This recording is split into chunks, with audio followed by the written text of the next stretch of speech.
we pick up on emergence.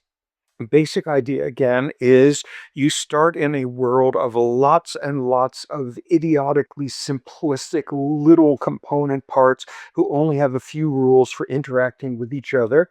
And in a wonderful demonstration of why more is different, you put enough of them together, and very often something will emerge. A self assembling level of organization will emerge above that that will do something very complicated and very adaptive. And critically, will have features that can only be described at the emergent level. There is nothing about a water molecule that will ever teach you what wetness feels like. So emerging at that level, and most importantly, emit that adaptiveness without a blueprint, without a centralized command, without any element there that has information about two different possible sources, two different sites, all of it simply emerging. And we saw, looking at our first example, this motif in a lot of different domains of you've got an explorer scout generation that goes out and gets information about something wonderful that everyone wants to know about and comes back. And the critical point being, the better the news, the more intensely the signal is given. And then a second generation of random wanderers who bump into recruitment signals about what has been found. And because the better source is recruiting more loudly or longer, they're more likely to get recruited to that, which reinforces it, reinforces as rich gets richer, and we have an exponential increase. We saw one version starting with bees. This potential new site is half the distance of that one, which means this one will be getting there more times and accruing more followers with an exponential increase. Same sort of logic here, where one site is twice as good as the other, and this individual comes back and broadcasts it louder in the form of dancing twice as long, which makes it that much more likely that one of the random wanderers in the hive will bump into them and join in and come back and be dancing twice as long and the same exponential increase. We then saw conceptually the exact same thing in ants, how ants go about solving the traveling salesman problem with a bunch of foraging sites. They do not want to have unnecessary extra pathways to walk to get to each one of these sites, ideally only once. And how do they do that? A explorer generation that goes out and leaves a pheromone trail between any two of these, and critically, the shorter the pathway, the thicker the pheromone trail. Pheromones evaporate over time. In other words, the shorter the pathway, just like here, the longer the pheromone signal is going to persist. And then we start with our random wandering generation that bumps into any one of these. And the rule is if you bump into a pheromone path, you join it and you add to it.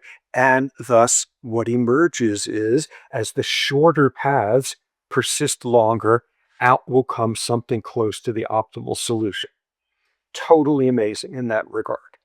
More examples, more examples. The next one involving something that is very rarely mentioned in neurobiology, slime molds. Slime molds, I had to look them up. They're like amoeba, individual amoeboid cells.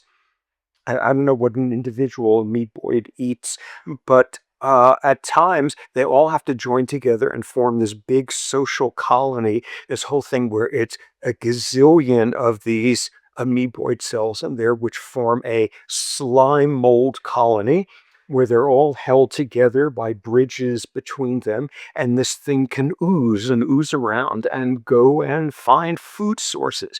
So you will see some slime mold oozing around.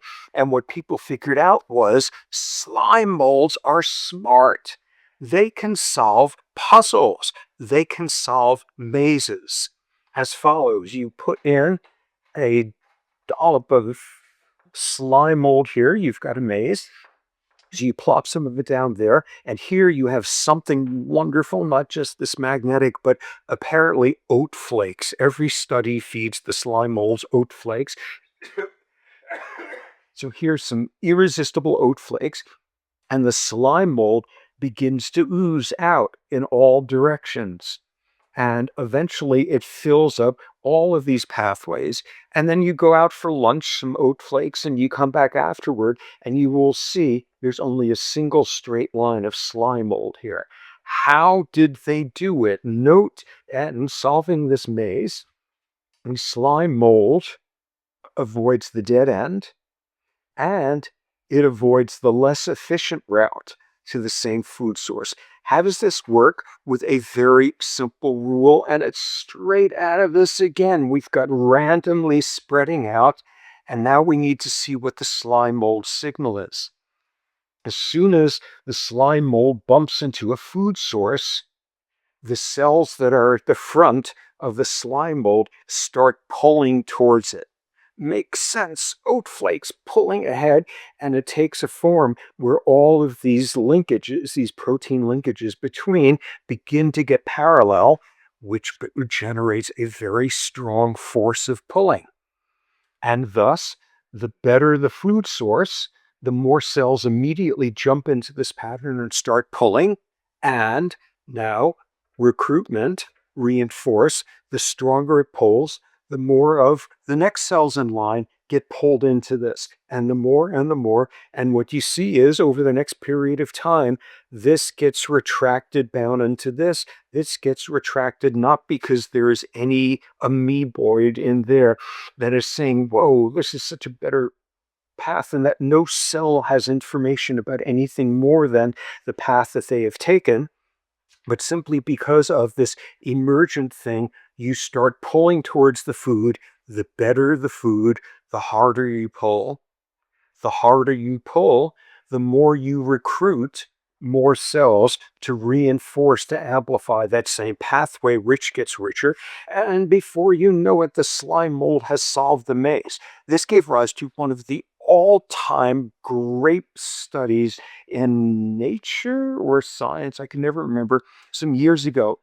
And it involved slime mold. And what went on in there was you were shown there was sort of this table with an oddly shaped barrier around it and all sorts of little pockets of oat flakes, little dollops of oat flakes.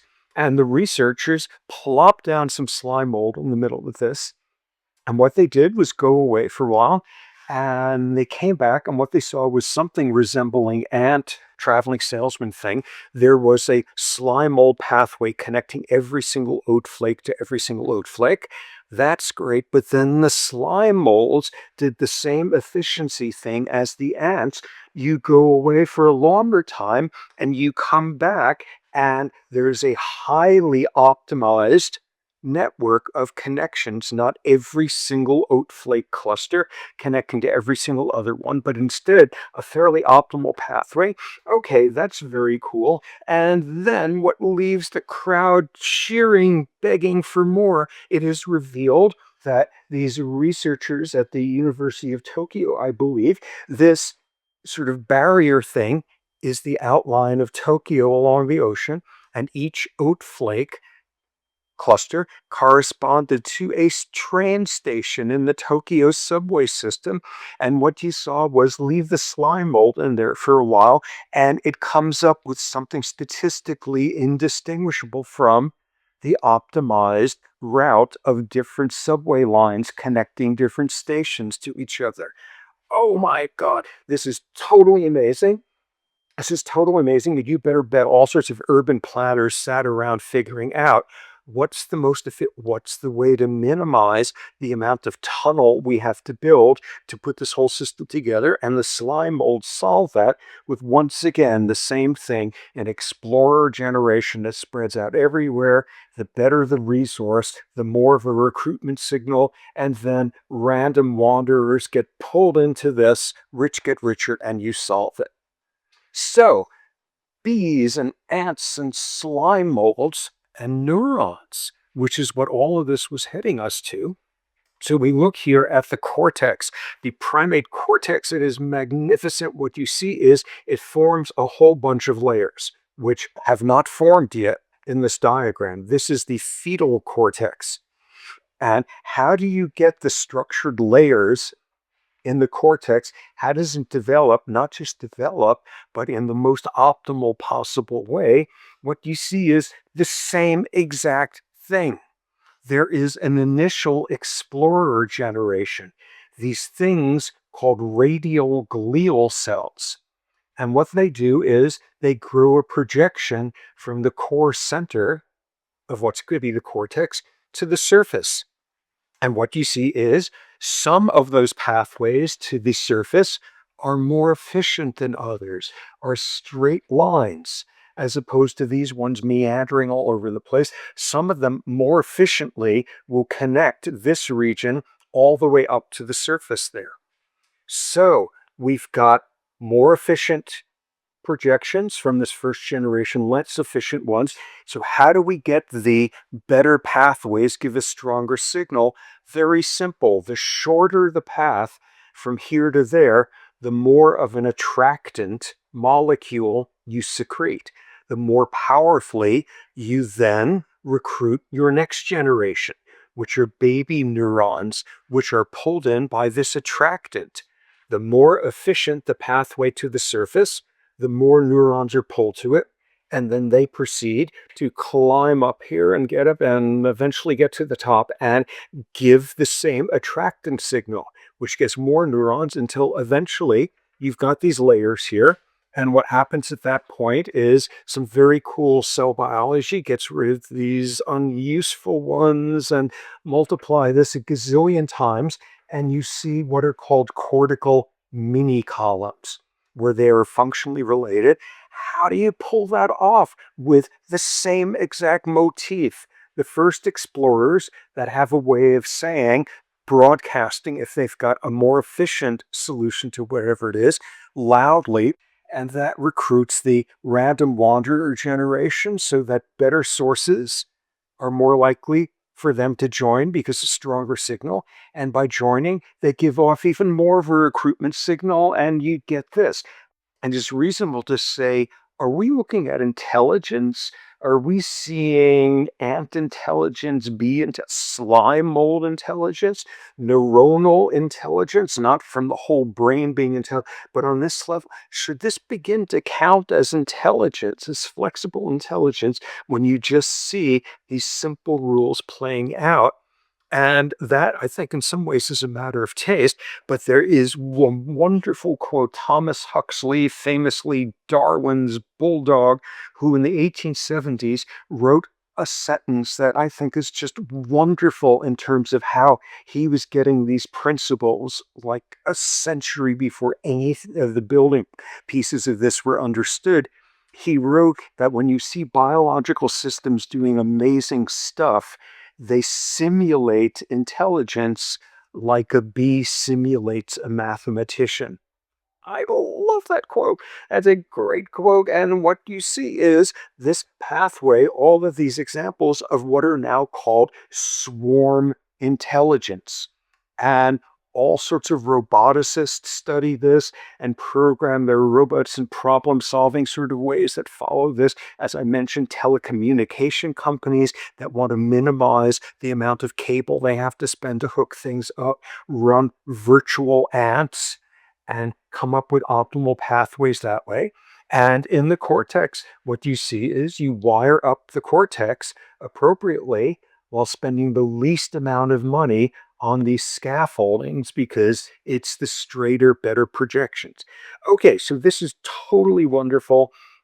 And this is seeing this theme, lots and lots of participants. One bee can't solve this. A gazillion ants are needed to solve that. A gazillion slime mold cells, join all of that. Lots of very simple participants that have a simple rule, which is if I bump into a dancing bee, I go see where it's broadcasting. If I bump into a pheromone trail, I join it and add to it. If I bump into one of these things, because I'm being so much more attracted to these than the less optimal ones, I join in and rich get richer, and out emerges a beehive colony that could find a new site without any B knowing information about the two possible sites, without any centralized executive decision making, and without a blueprint at the beginning. And they come up with the optimal solution. There's some weird circumstances where you don't come up with the optimal solution. And both people who study this stuff have looked into some of those, and roboticists have often stumbled into those where they get bitten in the rear because they forget one little assumption, and the solution winds up being wildly unuseful. Okay, here's an example of it. This was a study where roboticists, were trying to program this Roomba type thing that was moving around inside this room with all sorts of these obstacles. And what it was supposed to do, it had a bumper on the front, and every time it bumped into something, it would recoil from it and learn to try to avoid that. And what you would wind up seeing, because it was programmed, avoid getting your bumper bumped, is it's now supposed to figure out some great optimal way to get through with it. And what did it figure out instead? It just goes backwards and bumps into everything because it had no bumper there. Oh, we forgot to tell it. It can't go backwards. Examples like that. But in most of these cases, you get the ideal solution or very, very close to it. And you get it without a blueprint and without a blueprint maker and without a centralized executive decision maker and all of that. And it emerges. It's wonderful. Okay, our next motif, another way in which simple emergent rules can do incredible stuff. Okay, and here is where we get infinite things happening inside finite spaces.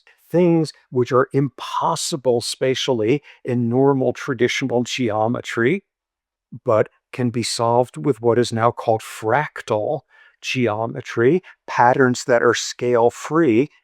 And you will see that this is done in all sorts of biological systems, including our brains, to come up with really, really optimal solutions to things. And once again, using some of the exact same motifs. Okay, so notice here we have this straight line. We've got this line. And what does that number mean? It is 100 units long. And what you do is you swoop in and you take out the middle third of it. So now there are two lines with a total distance of 66. 66.66. Let's ignore that. Then you go in and iterate. You do the same thing again. You take out the middle third of each of these. You're up to 4 of these that are 44 thingies long. Do it again, 28, 816, all of that. And because you got nothing else to do it forever. Do it to infinity. And you come up with something that is absolutely impossible. Okay, here we see, as we go through each new round, the number of lines is increasing exponentially. And we'll just keep doing that. And as we go through these rounds, the total length, the amount of space occupied by the lines, is crashing down. So take this out to infinity, and you get something that is absolutely impossible, which you get a pattern of dots that are infinitely present, infinitely frequent, while taking up infinitely little space. It's everywhere, but it takes up no space. This seems impossible, but this is what you get when you iterate, when you do this over and over again, and you take this out to infinity. Another version of this. Now what we see is we start with this triangle. This is called a co-crystal. Mathematician who figured this out, this is called a Cantor set. Another mathematician last century. And here you have a triangle. And note the similar rule. Take out the middle third of each of these and make a smaller triangle out of it. So we go from 3 points to 6 points, and then the middle third of each of these, and do that again. And then you do it again, and you better bet I spent hours drawing this thing. And what you see is with each one of these, the volume of this is increasing. It is increasing, but in a way that asymptotes quickly. Whereas the perimeter, the amount of space surrounding this, keeps getting bigger and bigger in an exponential sort of, what have you got here? A two-dimensional version of this impossible thing. Here we have dots that are everywhere, that are infinitely plentiful, but take up an infinitely small amount of space. Here we have an object whose volume rises in a finite sort of way, but whose perimeter is going to get infinitely bigger, which seems impossible. And then you get a third version of this, what's called a Menger sponge. And now you do this three-dimensionally, and you start off with a cube, and you take out the middle ninth. You could see the middle third here, the middle third in each of these dimensions, the same motif again. You take it out from this side of this cube and this side and this side, and that's great. And then iterate again. Do the same thing for this matrix. Take out the middle third, do that over and over and over. You're taking out holes here that go through the center and all the sides. And what do you do as you pass your years doing this to infinity? You get something that geometrically is impossible. You get a structure that has infinitely small amount of volume, but infinitely large amount of surface area. This is impossible. How can this work this way? But what you see is just by doing this fractal thing, ignoring the scale, but just do an operation over and over and over again, you approach an infinity of something that's impossible. That's everywhere, but takes up no space.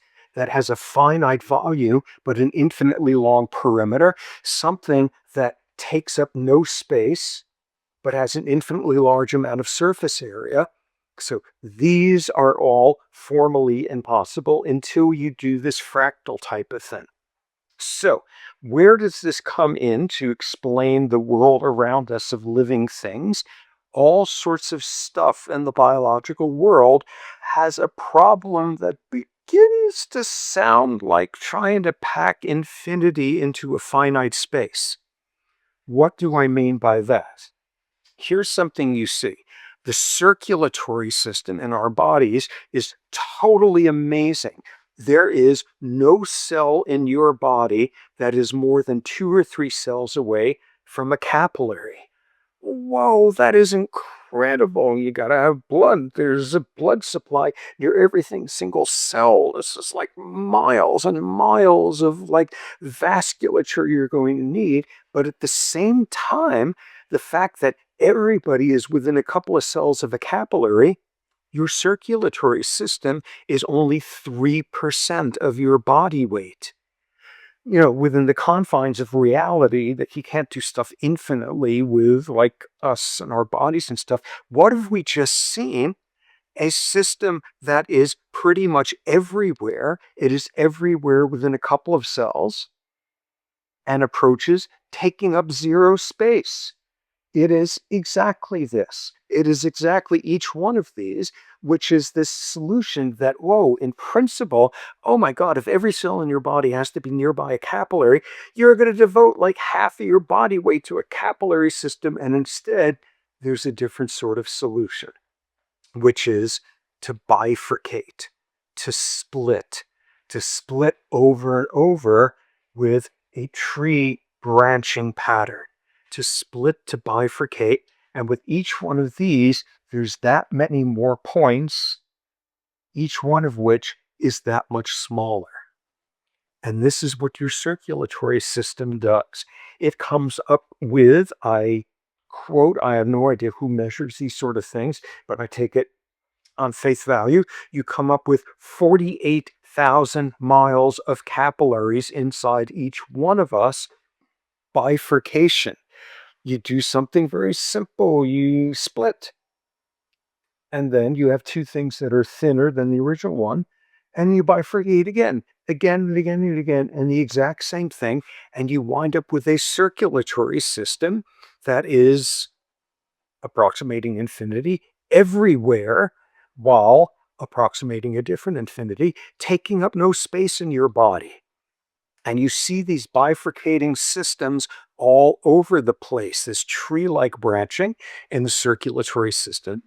In the pulmonary system coming down to your lungs, you've got bifurcations branching like crazy so that the number of tips of alveoli, I think they are, I don't remember, but your pulmonary system comes down your trachea and then splits and splits until you have something approximating an infinite number of endings where you could do oxygen exchange, an infinite number of them, close to, while taking up an infinitely small amount of space, fitting inside your lungs. How do you do a bifurcation thing again? You can see this with trees. Trees branch by definition, and those are the ones who started the whole thing. And what does a tree wind up doing? What does a tree want out of its life? It wants to have lots of leaves on the tips here because you get sunlight, you do photosynthesis there, and a branching pattern over and over and over, iterating, bifurcating repeatedly, allows a tree to begin to approach infinity, which is having an infinitely complete cover of leaves here to do photosynthesis while spending a very finite amount of money on wood, on trunks, on branches, all of that. And then, of course, what you see is the same thing in neurons. The same thing as we see the axon coming out of a neuron, and it splits, and it bifurcates, and it bifurcates, and bifurcates, and it comes out to like 50,000 axon terminals, or you're getting the same bifurcation thing going on at the dendritic end with dendritic branches. The same thing, which is a neuron. Okay, it can't talk to an infinite number of other neurons, but it could talk to 50,000 of them, which is pretty damn impressive.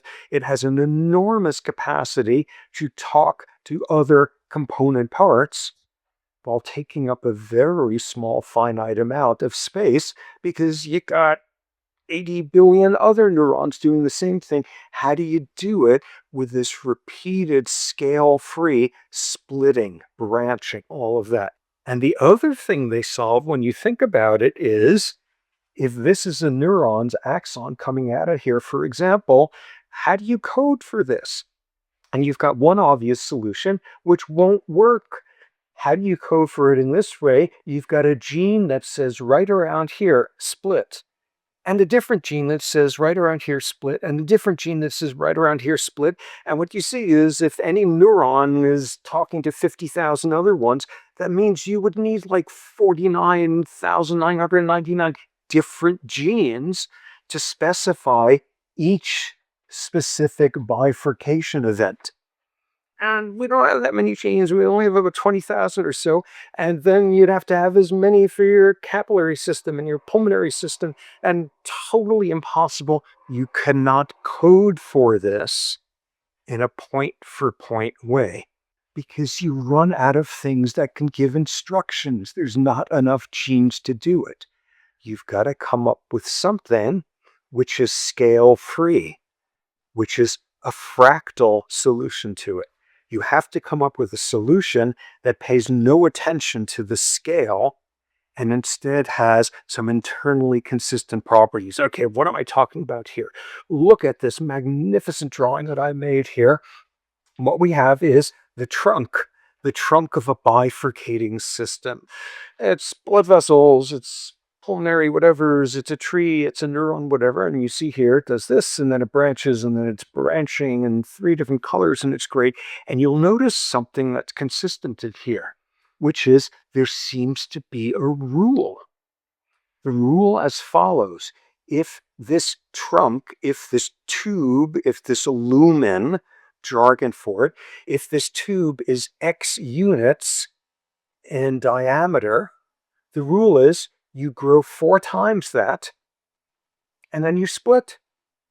And as a result of bifurcating, the diameter of each of these is 1/2 of X, and you grow 4 times that, 2X, and then you split. And now this is 1/4 of an X across, and you grow 1X distance, and you just do this over and over. You have just come up with a rule, with an instruction, which, number one, doesn't require 49,000 different versions of the rule, and more importantly, can be applied in a scale-free manner. Whether we're talking about something this big or something that big or what, just have the same rule. Have the length be 4 times the length of the width, and then you split, and that's halved. And what is totally amazing is people are beginning to find the tiny handful of genes that code for bifurcation in axon branching and the pulmonary system and the circular. And it's the same genes, it's the same molecules. You have evolved this when do I bifurcate rule with genes coding for proteins that carry this out in a scale-free way. When the circulatory system is developing, it's using some of the exact same when do I bifurcate rule genes, fractal genes. And what you have there is it's being played out in neurons as well that are a gazillionth the size because this is one cell and this is zillions of cells. And oh my God, it's totally elegant. You can get structures which approximate being impossible in traditional geometry, but are perfect in a fractally geometric world. You've got circulatory systems that are everywhere and take up no space. You've got axonal trees that could talk to an infinitely large number of neurons. Okay, well, only 50,000, but without taking up too much space. You got trees that can have vast amounts of leaf cover there without spending a fortune to grow all these massive numbers of big, thick trunks. So first off, you've just done this great physiologically wonderful thing of being everywhere while taking up no space versions of that. And you could come up with simple rules that do it in a scale-free way. Just use this rule and do it over and over and over, whether you are having neurons or trees or vasculature or whatever. And this is a great way of coding for all of this. So, what goes into this? What's happening here? First off, what you see is obviously it's not always going to be the same exact ratio. For example, you may have a rule where, okay, when you're developing your pulmonary system, you grow 4 times the length. The length is 4 times the width, and then you split and use this rule. But suppose you are growing up at high altitude with low oxygen levels. You need more tips of your pulmonary system to do more oxygen exchange. And what happens early in life, maybe you get some sort of epigenetic effect on these genetic rules. So now the length should be 3.9 times the width, meaning you're going to have a few more bifurcations and thus a few more doublings of the number of tips there. And we begin to see how environment can shift this. We could begin to see how individuals differ as to what this particular rule might be.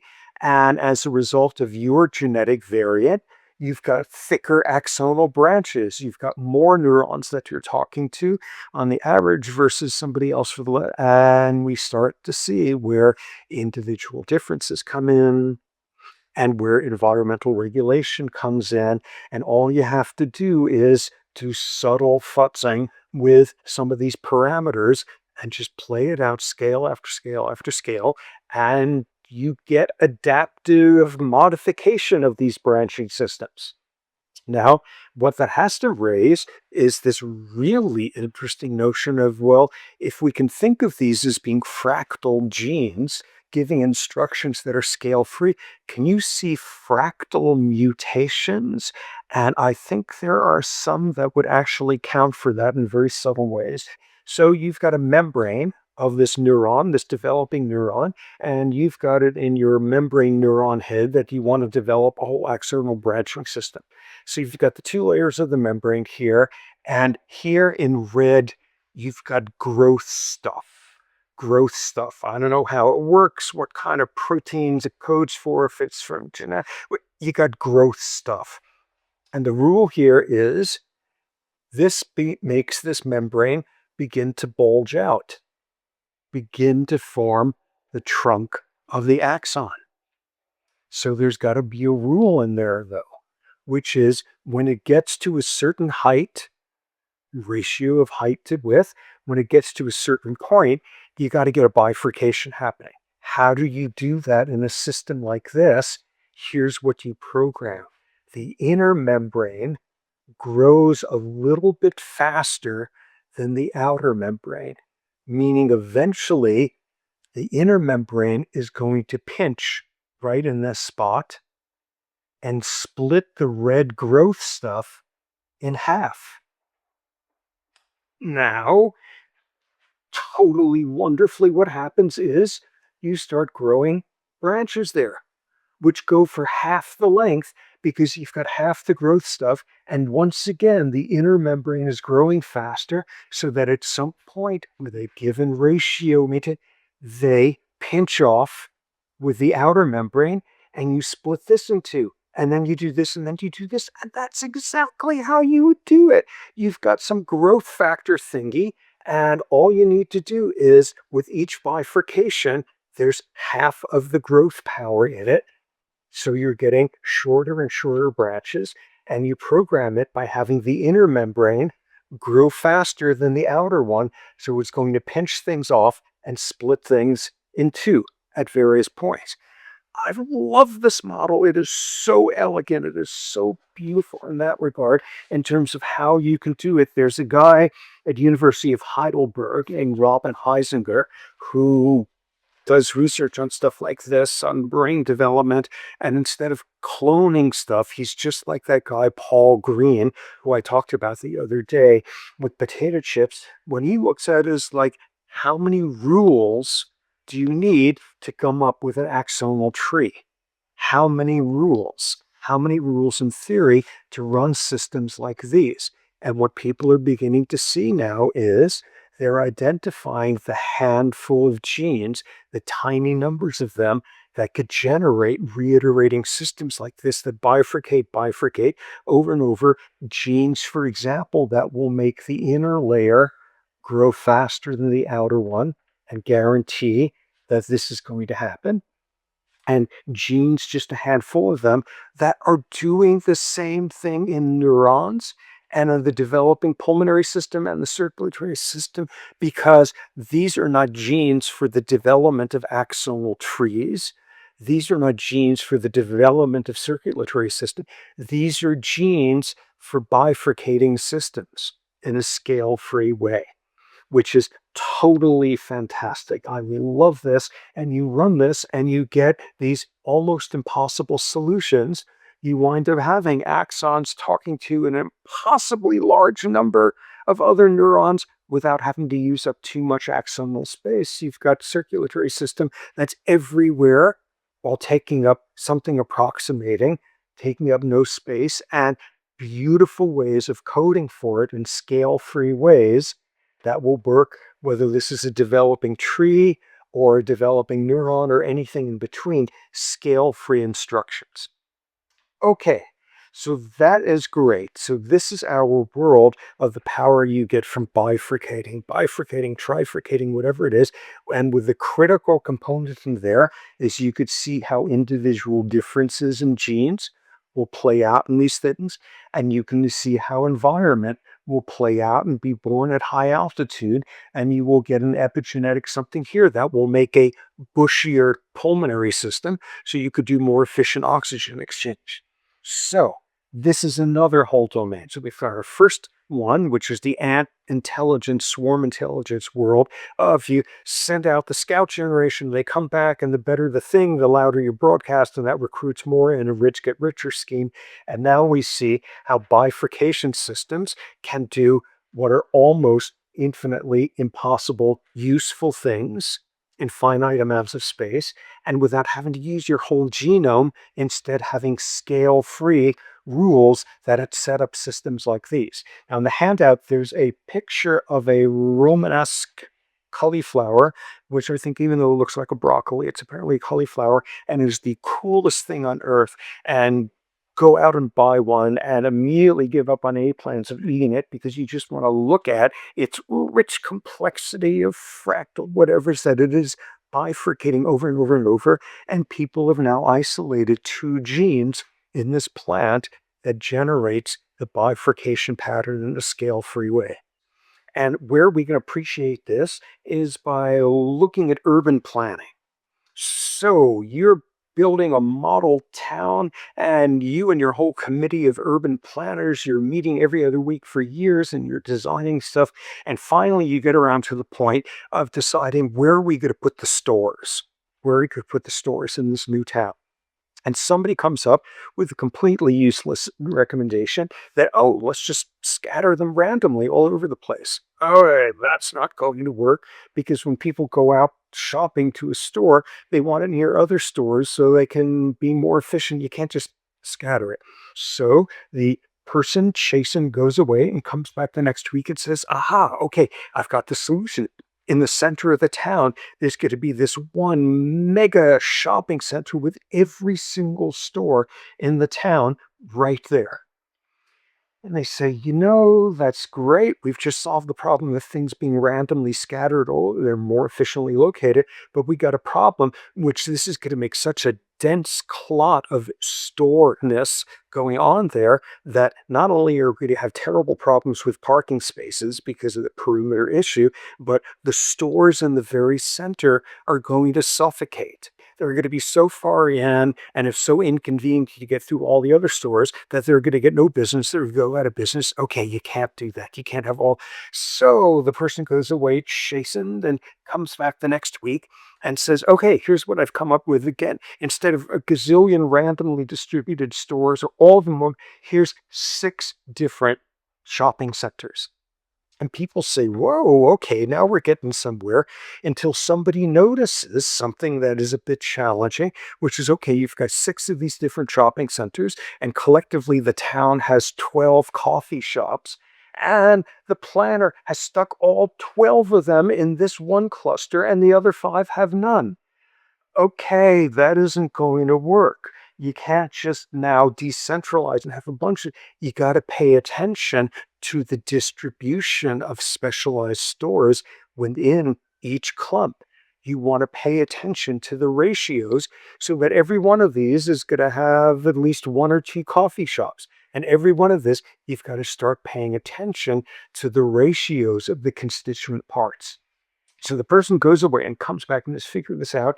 And okay, they now have 2 coffee shops for each one. And they've got 3 Mongolian barbecue places, and it's all evenly distributed. It's totally great. And the committee says that's wonderful. There's one more thing, though. Within these clusters, some of the placements are problematic. Like, look, for example, you put the bar here right next to the church. Nobody's going to go into a bar if they see the church right next door. They're going to feel too guilty and debauched and all of that. They can't be right next to each other. And here's a useful thing. Maybe you should put the library, or you should put the bookstore right next to the optometrist. People were reading, those will tend to come together. And whatever you do, don't put the gelato place right next door to the fitness center, because they're going to go into the gelato place and say, oh, I shouldn't look at all these fit people working out. You can't have those next to each other. And whatever you do, don't have the sweatshirt store that sells sweatshirts that say God bless America next door to the one that says God bless America. Okay, so you got to pay attention to the distribution within each one of these. And at that point, you work that out, and it's totally terrific. And everybody gets their paycheck on this development board and goes out and celebrates. And you could have done all of this in an emergent way instead. And what you see in the handout, in the diagram there, is exactly how the nervous system does this, and winds up with clusters of shopping malls connected by big thoroughfares. And you look within each one of these shopping malls, and it has exactly the characteristics we had to just get for. You've got ratios. I mean, you're not having all of this cell type in this one and none of that. And you get the ratios right. You get adjacencies right. All of that. How do you do this in the nervous system? And as follows, with this exciting time-lapse photograph series. Okay, so You are studying neurons in a petri dish, and what you do is you take them out of a brain, and there's all these steps you do that turn them into these little round spheres of baby fetal neurons that now have the potential to grow out. So you dump a whole bunch of them, and they're just randomly scattered all over the plate there, just like that first idiotic solution of let's just randomly scatter the stores all throughout the town. So there's a simple rule. Each one of these baby neurons secretes an attractant factor that tends to pull other neurons towards it. And thus, what you're going to see is, where do we have an example of two that just happen randomly by chance to be close to each other? Their mutual attraction is going to cause them to come together so that there's two of them in a cluster and now having twice as much of an attractant power. And the same thing is happening with all the others. And soon what you will get is a bunch of clusters like that, simply by attraction rules. So in principle, you can get into trouble now because saying, well, all of them just attract each other. They're all going to turn into one gigantic clot of all the cells clumped together, or each individual clump is going to get really big. And we've got the same problem again of, oh, let's just have one shopping mall in the center there. You get the exact same problem, which is as more and more cells join into each cluster, the cells in the very center in red begin to run out of oxygen. They become hypoxic because they're smothered in there in the center there. And all you need to do is have hypoxic neurons give off a molecule that counters the attractant molecules. Stop recruiting new members. And it stops. It doesn't get any bigger than this because the neurons in the very center there are getting all lightheaded and sending out a signal. This is as big as we get. All you need to do is secrete a molecule that neutralizes the attractant molecule. Okay, so you've gotten to this point. What's the next thing? As soon as that don't grow anymore molecule pops up there, it has a second function. And it prompts these neurons to start growing projections to the nearest possible neuron. And each one of these clusters wires up at that point. And following rules, just like traveling salesman ants, just go project to the nearest neuron. Everyone just go to the neuron that's closest to them. And soon you get clusters like this. And as soon as you get a certain density of local wiring, that generates a factor that inhibits the local wiring signal. And it turns on a long distance signal. And now suddenly, these clusters of highly wired up neurons here start sending out long distance projections, wandering in every possible direction, while at the same time, each of these clusters is now releasing an attraction molecule. And by definition, this forms a gradient surrounding the innermost part of this cluster. This interconnected cluster is the thickest concentration of this attractant stuff. And as you go out, there's a little less and a little less, and there's a gradient. And you are growing this way.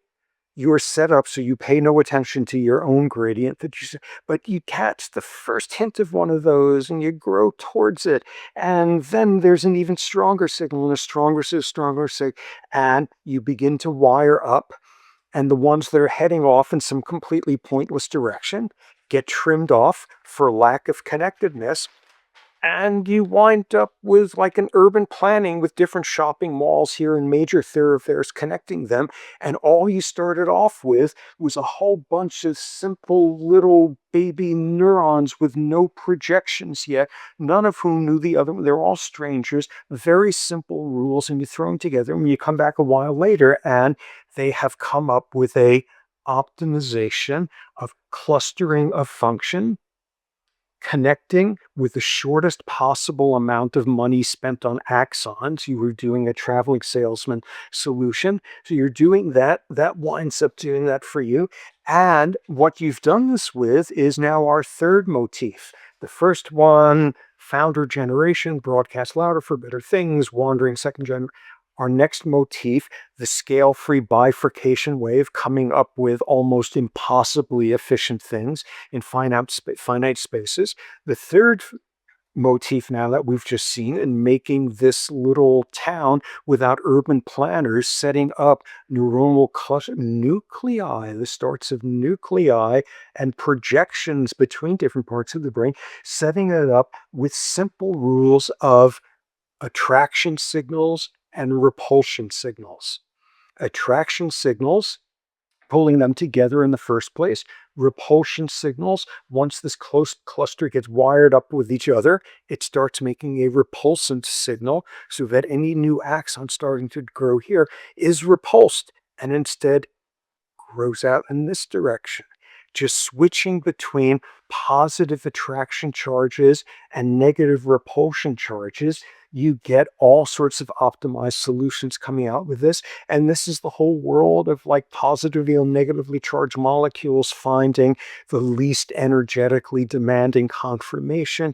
This is the world of some molecules being attracted to water, others being repelled, hydrophobic, hydrophilic. This is so a whole world of complexity, emergent patterning you can get from just a couple of rules of, okay, let's switch from negative feedback to positive feedback for a while. Okay, let's switch from attracting a growing axon terminal to repelling it. And with that, you could even then begin to do things like, here's these three outposts, and this cluster of neurons wants to send a projection to there, a long distance one. And we're going to see shortly about the advantages of some long distance ones. That's so far away that it couldn't possibly be picking up this one's gradient, but it picks up this one. So it starts growing to it. And all that you have to program into the system is once it gets this close, this cluster starts secreting a repellent signal instead of an attractant one. And thus this is getting, and it goes flying past to where you've got a signpost that does a flyby.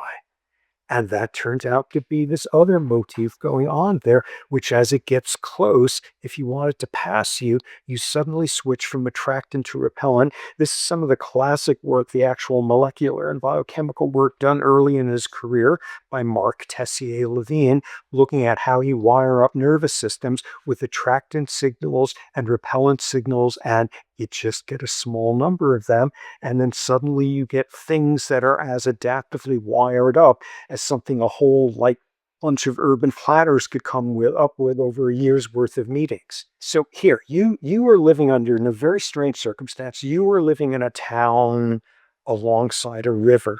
The town consists of 101 houses, and along the river, the houses are all in a straight line.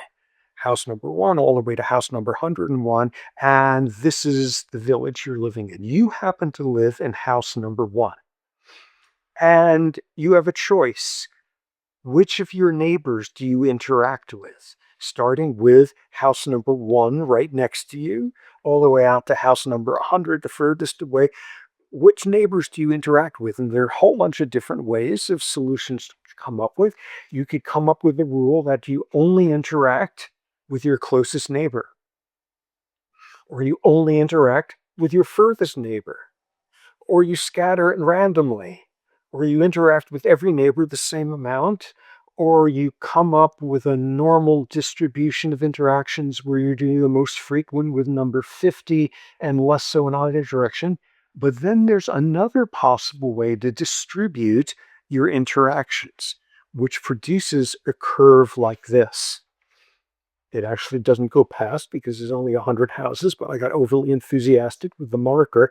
You come up with, how can we describe this sort of pattern in English? Most of the connections are very local, but you still make long distance connections.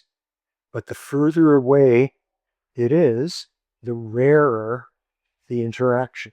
So this is asymptoting down, getting less and less frequent, even though this looks like it's horizontal. But most of your interactions are local, but you've got a subset that are at a distance, and the more distant, the rarer but you still have the interactions in there. And this is something that winds up being called a power law distribution, a Pareto distribution. Economists play with this, all of that. And this is summarized in sort of everyday English in something that probably lots of people are familiar with, what is called sarcastically the 80-20 rule. The 80-20 rule. What does the 80-20 rule look like in commercial businesses? Somebody sits there and like goes through their records and comes up with a, oh my God, you know what? 80% of the complaints I get from customers are due to 20% of the customers. It's 20% who do 80% of the complaining. And then you go look at like crime statistics, and 20% of the criminals account for 80% of the crimes. Or then you go look at another version of it. You look in a corporation and 20% of the people are accounting for 80% of the.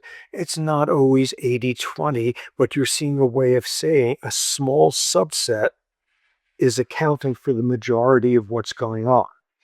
And in the first 6 months of COVID, you saw the exact same 80-20 rule. 20% of the infected people were accounting for 80% of the spread. The super spreader idiots off having COVID parties and stuff. And what we see is these are all 80-20 rule versions of you mostly have a cluster locally, but you have rarer and rarer events out of the periphery there. And this winds up in all sorts of social worlds. Dolphins.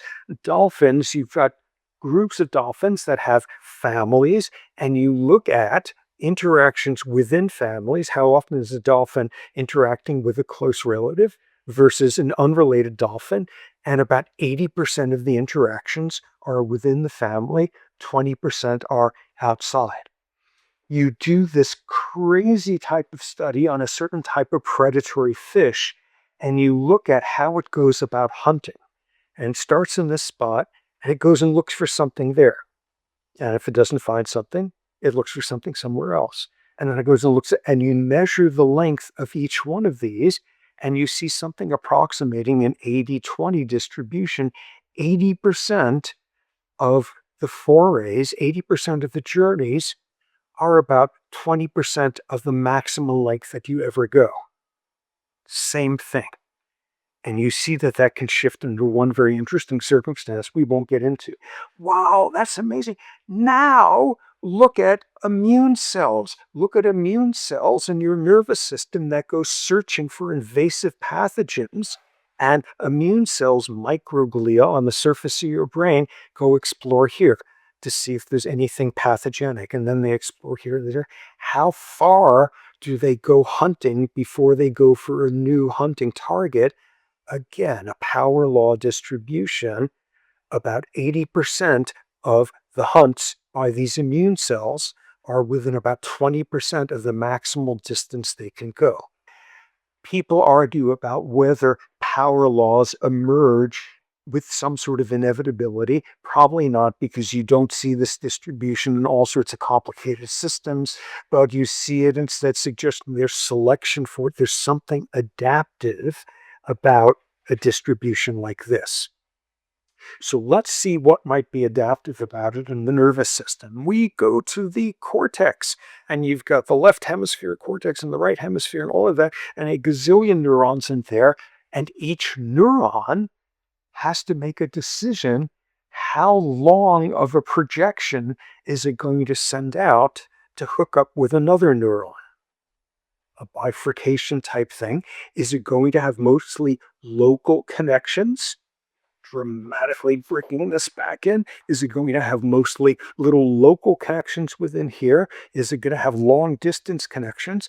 And you look at the cortex, and you look at the average length of axonal projections across the entire cortex, and you look at the distribution, and it forms a power law distribution, which is to say, roughly 80% of cortical neurons are interacting very locally, But then there's some that are long distance, and even rarer, there's some that are super duper long distance.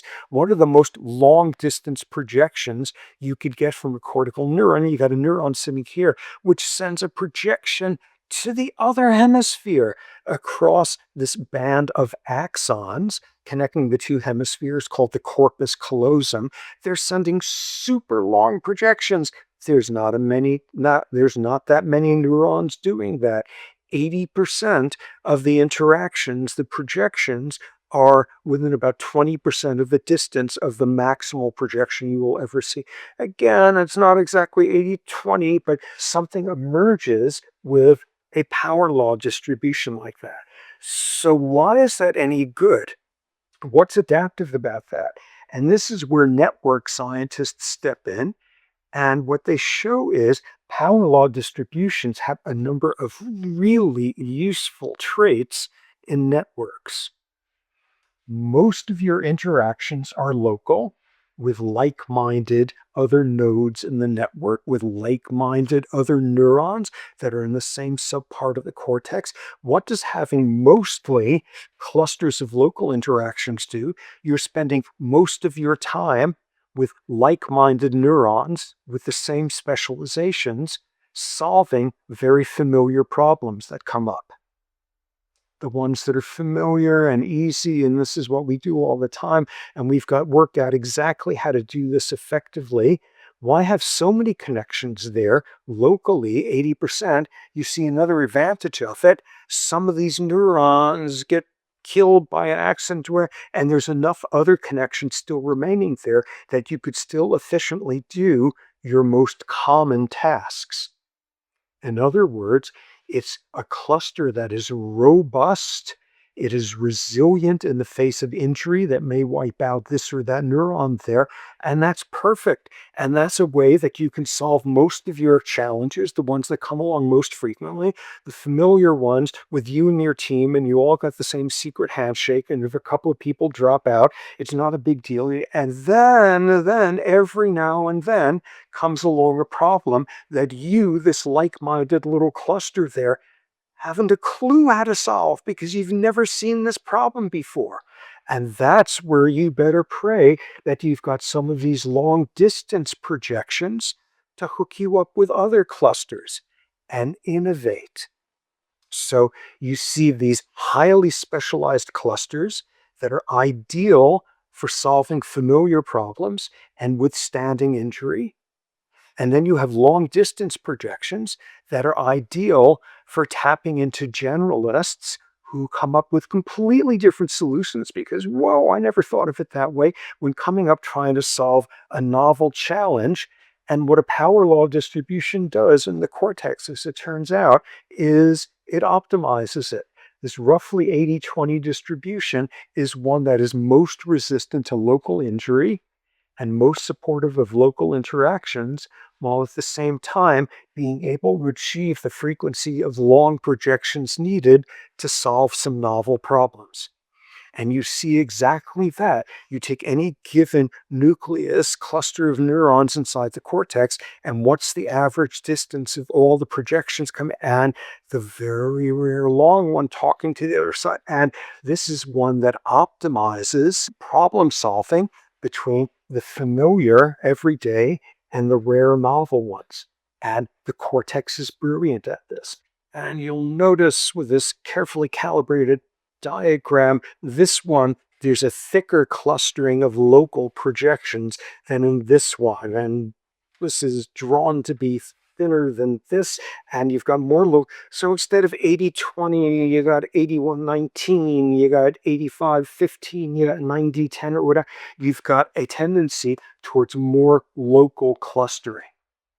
So what's that going to do? That's going to make for a cortex that's better, more efficient, faster, more injury resistant at doing familiar local tasks, but be less capable of doing integrative, holistic stuff, connecting up with other regions there and coming up with novel solutions. So when do you see this cortical power law distribution being skewed in the direction of more local clustering? There's one type of organism in which you see this, males. Males.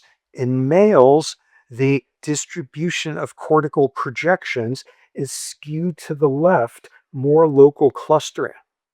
And you can see this in the distribution of projections there. You could see this, for example, there's very rare projections that go from this side all the way to the other side. The ones way out on the tail there through this corpus callosum.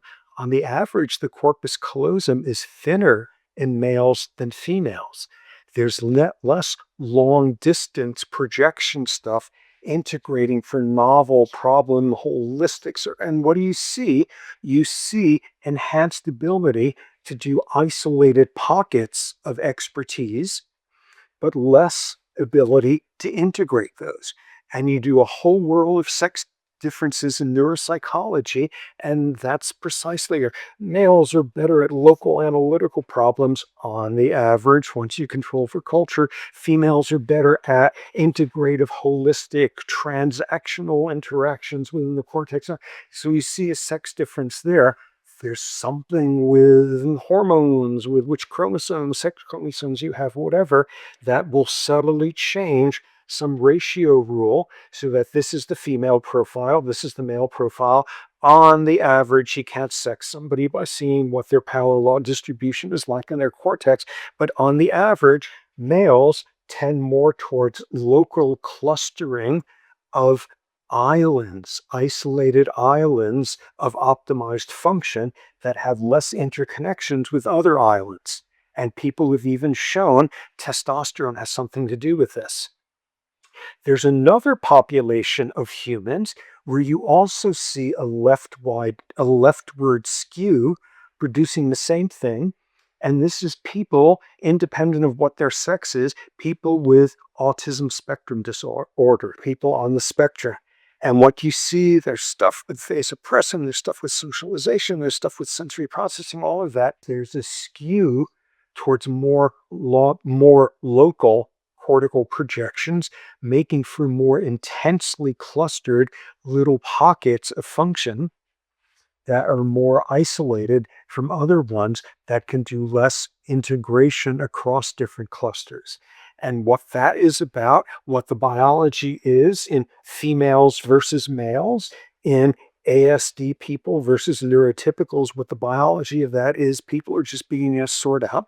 But you see that you often have isolated, even in people with fairly severe ASD, you will see isolated pockets of great neurobiological expertise that are isolated, less integrated, So we've got this whole world going on, playing around with ratios developmentally of stuff going on in the brain.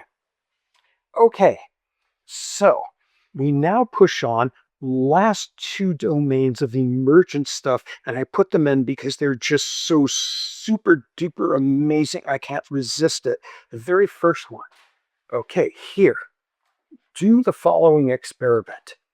Here is a toenail. This is a platonically idealized toenail forming a perfect rectangle. Here's this toenail, and now do an experiment. Go in with some scissors and cut the toenail like that. And then track the toenail for the next months and months and months. And what you see is, by all logic of each one of these points where a cut was made, now does a certain amount of growing, the toenail is going to wind up looking like this because each of these fronts have grown the same distance. And instead, what you see is an emergent solution where somehow the toenail stuff at this end knows to grow longer than the toenail stuff at this end. And how does that work? It turns out there's a biomechanical solution, that there's a higher density of toenailness here. I'm like winging it. Your toenail, because the top of your toenail is thicker because you keep bumping it into things like your socks and boulders and things. So this is thicker, and thus as this grows up into there, there's more spatial hindrance, which then translates into more spatial hindrance when this part gets up to there and this part. Now, I'm making this up, but it's got to be something like this. And that's how you've got this emergent. There's no little piece of nail there that says, aha, because I'm here, I'm supposed to grow a little bit more than this guy to my left, but this molecule to my right a little bit less. So there's no rules like that. It just emerges from a property of what the tops of nails turn out to be like. They're blunted and they have more mechanical, inertial. So, and you wind up with this. Why is that so cool? Why do I see that as the most super duper amazing emergent thing? Because about 10 years ago, I got an email from an 82-year-old retired engineer living in Bombay who had just done that experiment on one of his toenails and had taken pictures with each passing week and sent them to me to see this play out. And I was so happy that he did that. So that's another realm of like toenail emergence. But then truly stop you in your tracks emergence. The final example you see in the handout there, organoids, pictures of brain organoids. What are you doing here? Back to,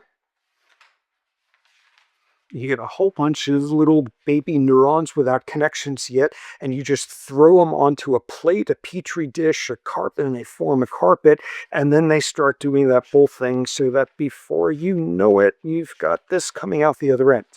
What you do with brain organoids is you take those same little baby neurons that don't have any projections yet, and instead of throwing them on a carpet, you just suspend them in a solution three-dimensionally. And what happens then? Exactly the process we went through there with forming the shopping mall motif. They begin to attract each other and they begin to clump together. And once they clump, they begin to differentiate in specialized ways. And the staggering thing about these brain organoids, the picture you have there, these are microscopic, but they come together, they self assemble and they begin to self-assemble and form things that look like, nope, it's on the other side, that look like the starts of fetal cortical layers. These tiny baby neurons who have never met each other, all somehow emergently with simple local interaction rules, begin to come together to form a brain. They build a brain on their own. And at this point, people are really stopped in their tracks by this because you see staggering sorts of stuff. Not only do you begin to see the starts of a primitive cortex self-assembling, but one group now has shown that as it begins to self-assemble, you get very primitive brain waves coming out of there, like you see from the nervous system of a first trimester fetus.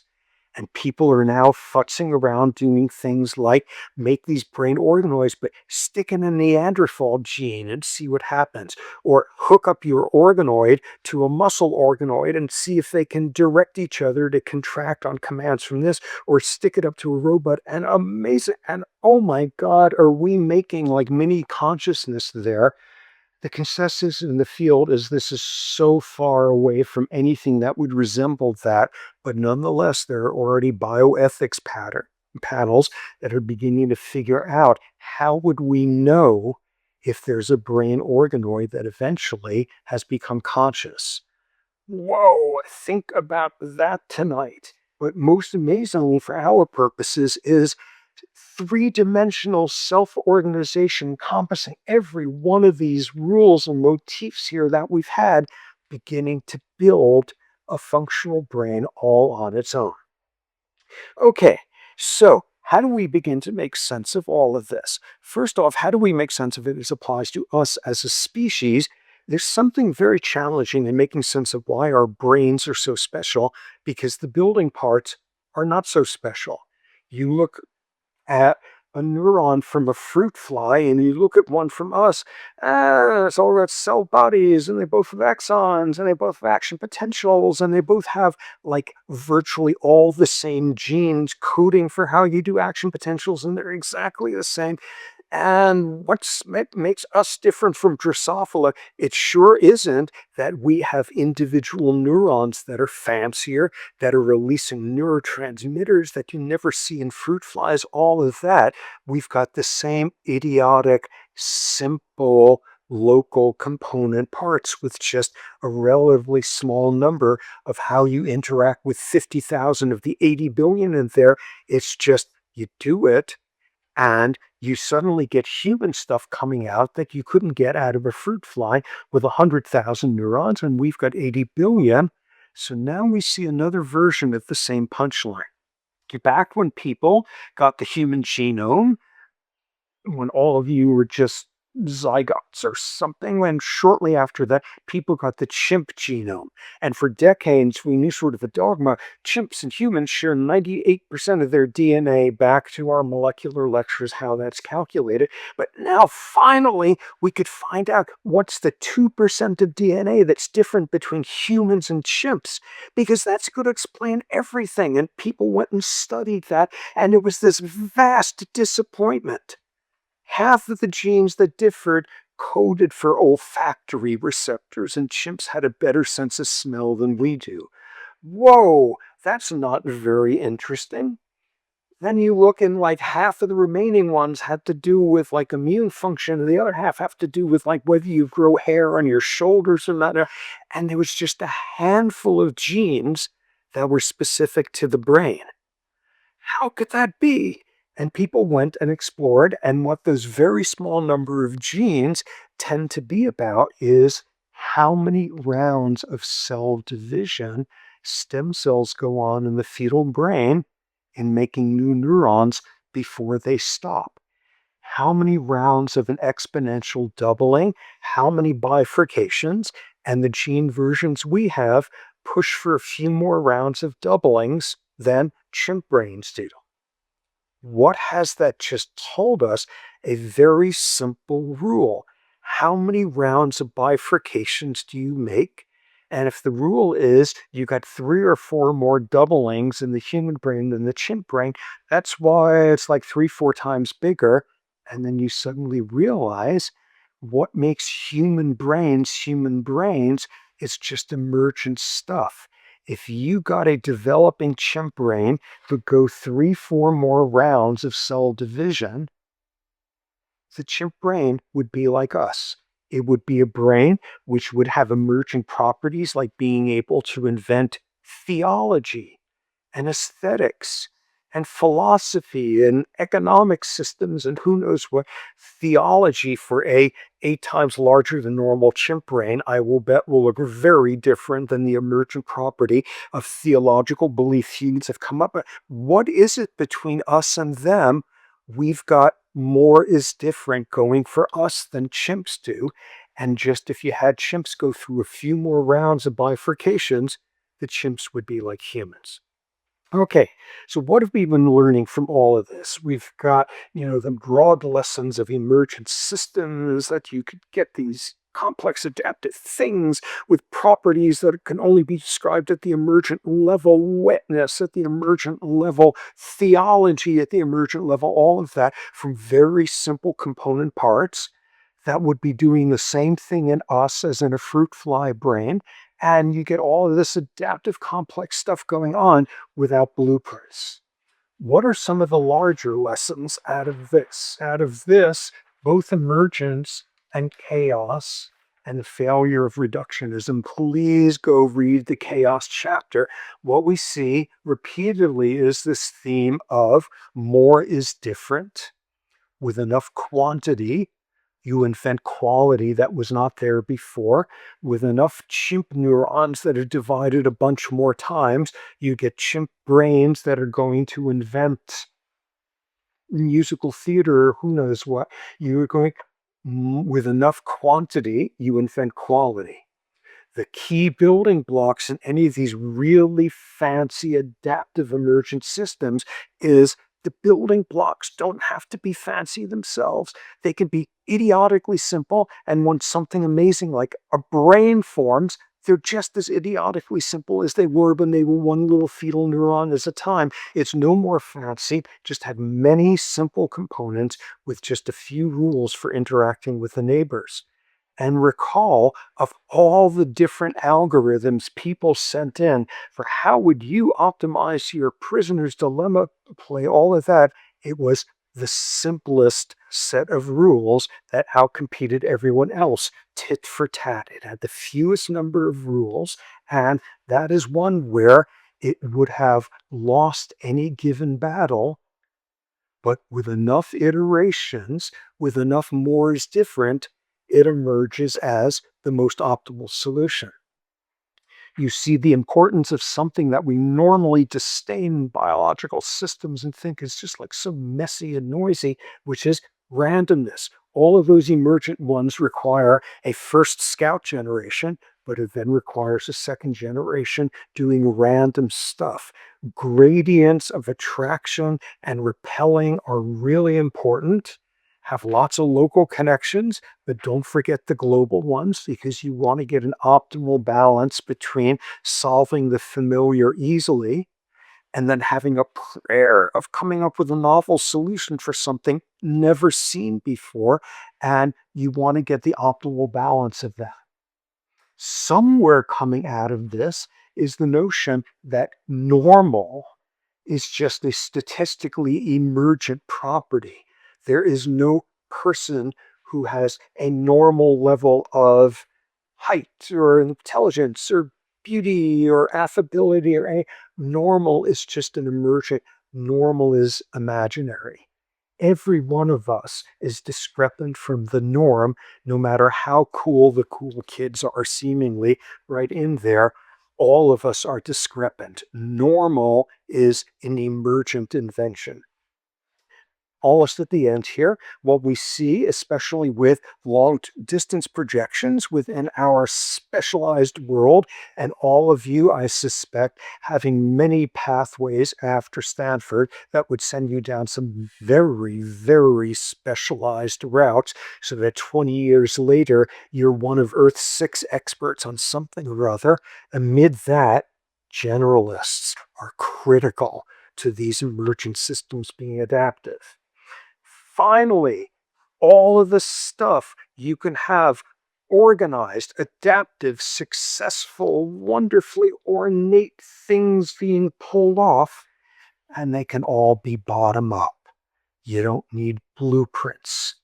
You don't need a blueprint maker. You don't need a centralized executive authority that compares the options.